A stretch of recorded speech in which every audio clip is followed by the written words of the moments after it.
turasanga Kigali Marriott Hotel mu mujyi wa Kigali mu mujyi rwagati. Hari hoteli izwi cyane ku rwego mpuzamahanga.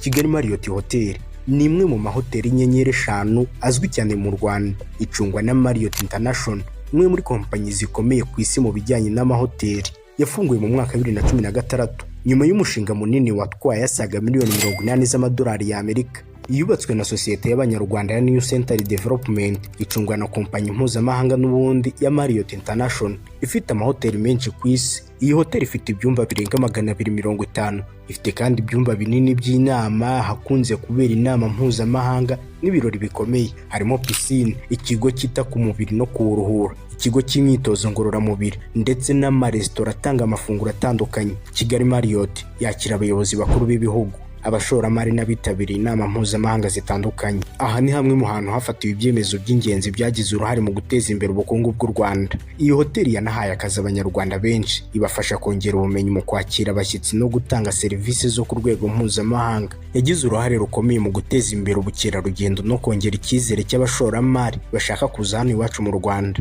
Uyu munsi Kigali Marriott Hotel si inyubako nziza gusa, ni ikimenyetso cy'iterambere ry'u Rwanda. Nk'ahantu hahurira abantu baturutse hirya no hino ku isi, Kigali Marriott Hotel ni isura y'u Rwanda rufunguye amarembo ku mahanga.